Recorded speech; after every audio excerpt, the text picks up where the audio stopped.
Assalamualaikum warahmatullahi wabarakatuh. Hai semua, bagaimana kabar kalian? Semoga semuanya tetap sehat, tetap semangat, dan selalu dalam lindungan Allah Subhanahu wa Ta'ala. Amin, amin ya Rabbal 'Alamin. Kembali lagi di podcast Kelompok 3. Perkenalkan, saya Feby Ayu Triantika yang akan menemani kalian pada podcast malam ini. Tetapi malam ini spesial nih karena saya tidak sendiri. Saya ditemani oleh rekan saya, ada Putri Egis Larasati. Hai Egis. Hai Feby. Bagaimana kabarnya Egis? Alhamdulillah baik nih. Feby gimana nih kabarnya? Alhamdulillah baik juga dong. Baik, kita langsung saja memulai topiknya, yaitu tentang mengenai proses transaksi bisnis. Ngomong-ngomong tentang bisnis nih ya, pasti kalian tertarik dong tentang perbisnisan, ya kan?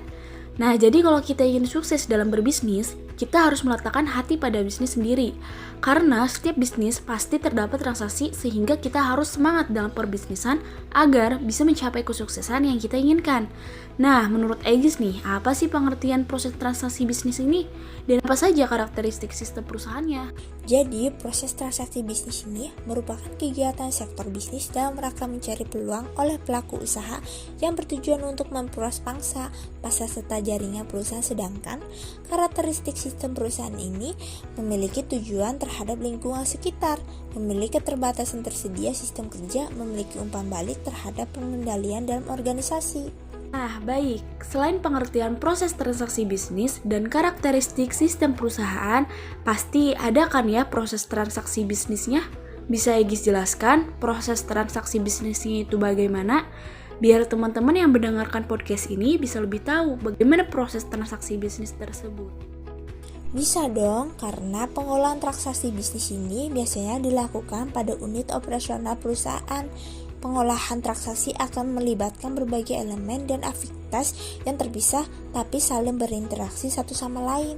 Kelompok atau unit yang terlibat dalam pengolahan data transaksi pada umumnya bisa berasal dari rekanan, dari pegawai, karyawan, atau bisa juga dari konsumen.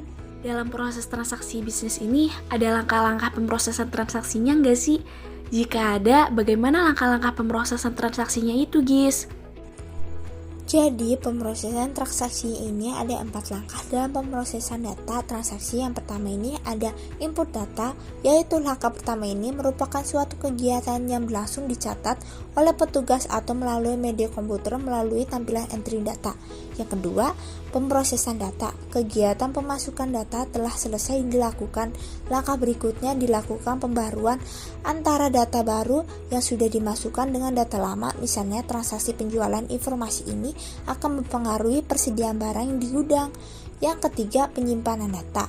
Agar data mudah diakses dan diefisien, maka data harus dikelola secara baik sesuai dengan tingkatnya, pada diatur dan diletakkan secara teratur. Output informasi merupakan hasil pengolahan data yang telah menjadi informasi yang dihasilkan oleh sebuah sistem.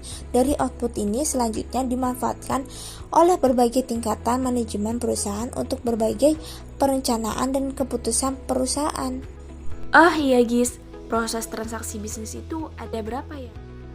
Jadi, proses transaksi bisnis ini dibagi menjadi 2. Yang pertama ini ada proses transaksi bisnis konvensional. Bisnis konvensional ini adalah cara memperoleh pendapatan, yaitu melalui gaji atau upah, sedangkan kata lain sistem ini merupakan barter, tenaga atau waktu, dengan uang. Kemudian yang kedua ada transaksi bisnis inkonvensional.